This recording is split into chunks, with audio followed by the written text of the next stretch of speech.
All, and welcome to the first short lecture from Chapter 6 in your textbook. And in this lecture, we're going to talk a little bit about or begin talking a little bit about the cultural approach to organizational communication. So the cultural approach, as the name suggests, is based in part at least in what might be considered kind of a cultural studies approach to organizational communication that's combined with anthropology and some other schools of thinking that allow us to appreciate organizations perhaps in a more complex fashion than maybe some of the others we've previously discussed. So the cultural approach is really sort of the first time in the history of organizational, or in the study of organizational communication, that scholars really take seriously the idea that organizations only exist because their members engage in complex patterns of communication behavior. So what that means, to unpack that a little bit, is what we're saying is when the cultural approach emerges, this is really the first time that people in academe who are interested in organizational communication and business communication and so on look at organizations not as these wholly independent things, but as things that are made up of communication, right? So it's organizations only exist to the extent that their members get together and engage with one another and communicate. And in this sense, they argue that organizations are structures of meaning, right? So this is a fancy way of saying that really this communication, as we've talked about before, is all about making meaning, right? That's what communication is all about. So organizations are structures of meaning. So like buildings built out of meaning that are created through symbolic acts, right? And communication is a symbolic act. Now, when they say symbolic act, they're just talking about things like using words or engaging in particular kinds of behaviors or rituals, right? And this kind of thing. And we'll delve more into that as this chapter progresses.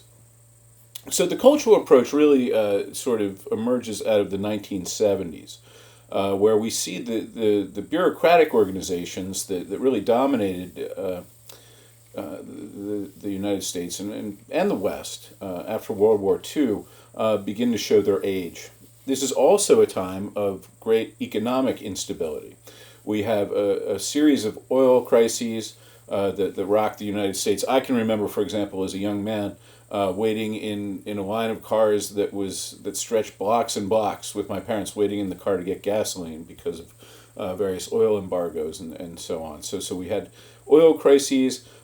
We had increased market competition. It's during this period of time that we see the Japanese, for example, become a major economic force in the United States. So with the introduction of Japanese cars, Japanese electronics, right? These things really disrupted American industry in many ways.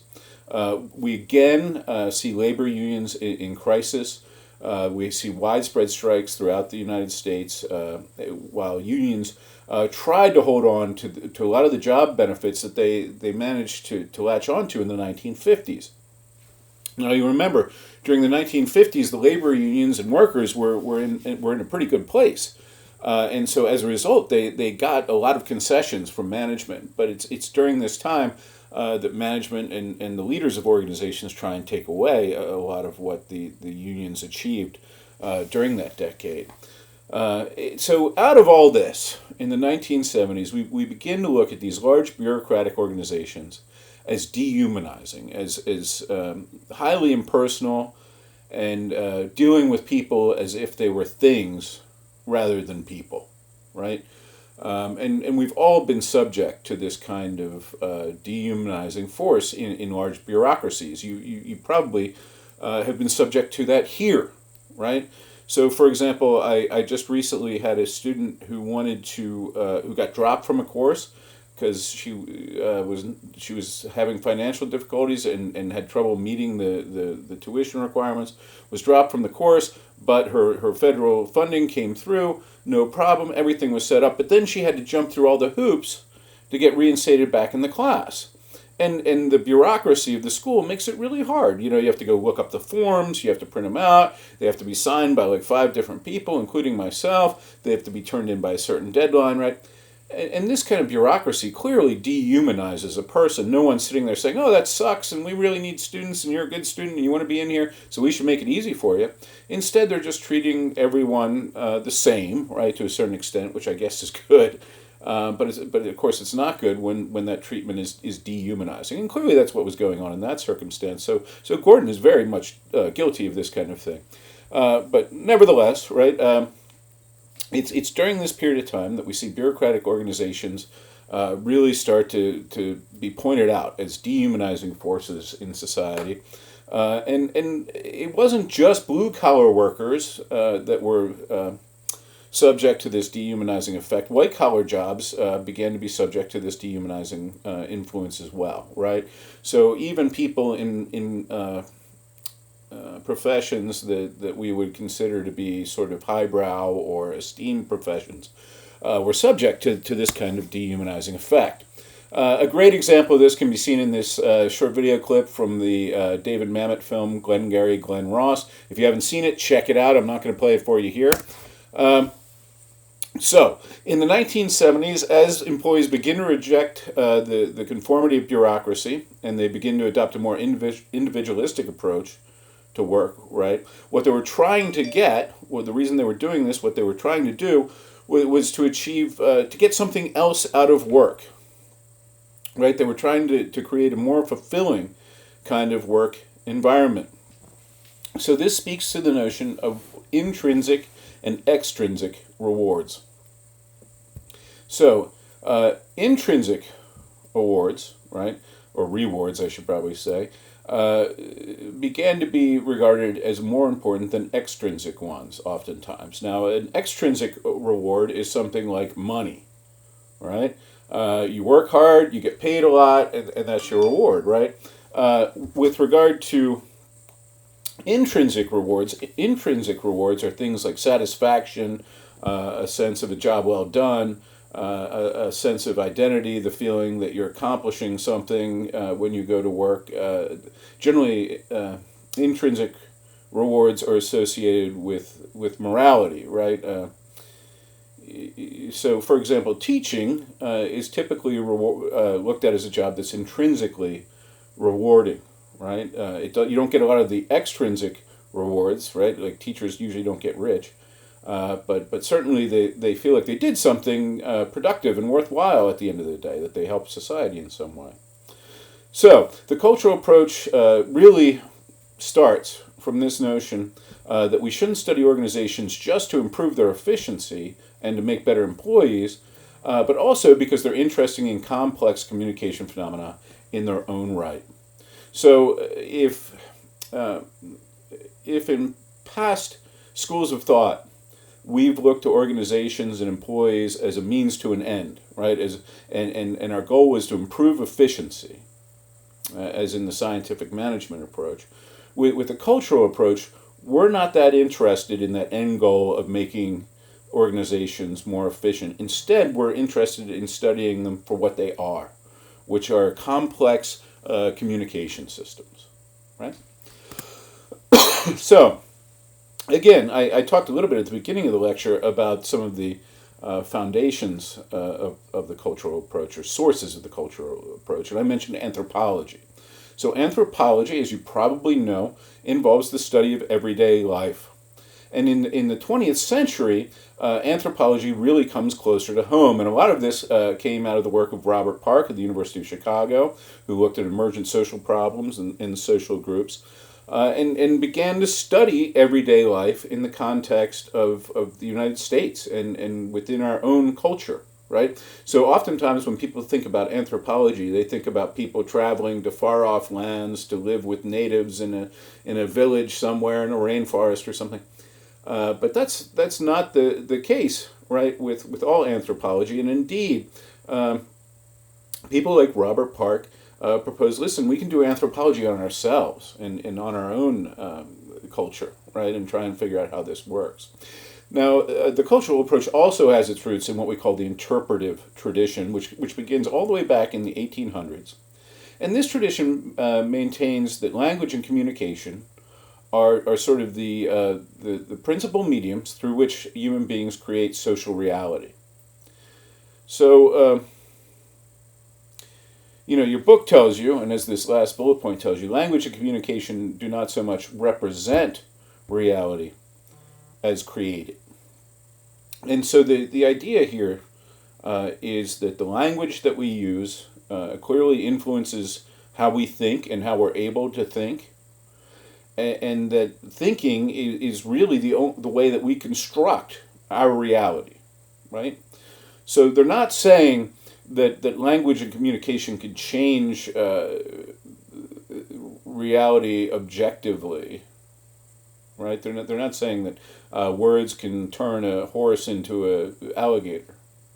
What they're saying is that all of our observance of reality, the way that we take in objective reality, is structured through language and communication. Again, it's that idea that I've tried to put forth to you before, which is that it's really hard, if not impossible, to think without words, right? Words enable us to think, and it's only through thinking that we understand reality. And so the basis of this cultural approach then lies in this interpretive tradition, which really says that language and communication are key elements in constructing reality, and in particular, our social reality, right? The reality that we share as a society. So another person, academic, that's had a major impact on this way of thinking is a fellow by the name of Clifford Geertz. And Geertz really took this interpretive approach in anthropology and sort of melded them together. And so he provides a definition of culture that's based on this sort of amalgam of interpretive and anthropological traditions. And he says, right, according to your textbook here, culture is an ensemble of rituals which are in themselves ensembles. And these texts are what the anthropologist is trying to decipher. So let's try and unpack that for a minute. So culture is an ensemble of rituals which are in themselves ensembles.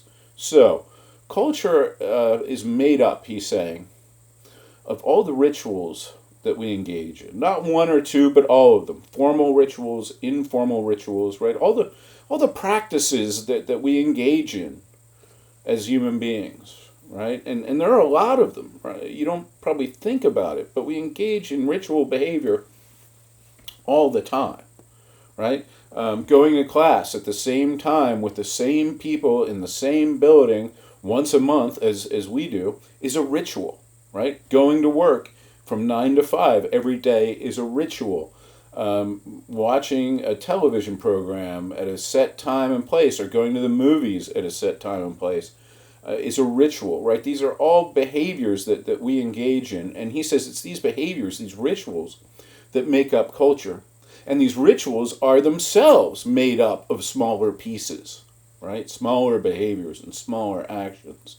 And he says this is what the anthropologists, these things are what we're trying to figure out, right? This is what anthropologists are interested in, these ensembles of rituals and the parts that make up the rituals themselves. Whoops, skipped the slide, sorry. So Geertz goes on to define 4 aspects of culture, or 4 key things that he says we need to understand about cultures. So the first one is that culture does not exist in people's heads, right? So it's not necessarily what you think of it, but in the shared rites, rituals, artifacts, conversations, etc., in which people engage. So culture isn't what you think of it. Instead, culture is a practiced thing, right? Culture is a behavior in a way. All the rituals, rites, even the material artifacts that we use, right? The conversations that we have, these together make up culture. And so people create their culture, but at the same time they're limited by that culture. Now that shouldn't be hard to understand, I don't think, right? I mean, we create the culture that we live in as a group, But clearly, culture also works to constrain us. There are things that just aren't culturally approved that we don't do, even though we could if we wanted to, right? So as a result, for Geertz, culture isn't a thing, it's an ongoing process. It's something that's constantly going, right? It's constantly evolving, constantly happening. It's not a thing, it's an occurrence. And it's occurrence that's continuous. So then he says, based on all this, the analysis of culture is an interpretive rather than experimental science. So he says, listen, you got to read culture like you read a book. You don't examine it like you would a machine or an organism, right? You shouldn't try and apply the scientific method to it. Instead, you need to read it like you would a book. And so ultimately, this leads us away from the quantitative ways of assessing organizations, like scientific management, for example, and towards a cultural reading approach. So, if we recap some of the key ideas or approaches to organizational communication we've thought about so far, we have scientific management, and that one is the machine metaphor, right? It's all about efficiency, effectiveness, predictability. It's about applying science to organizations and people.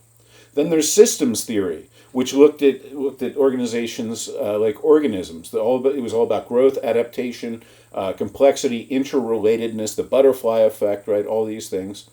And then now we're dealing with this cultural approach, which uses culture as a metaphor and thinks as organizations, as systems of values, beliefs, and taken for granted norms that guide how people behave in their everyday lives.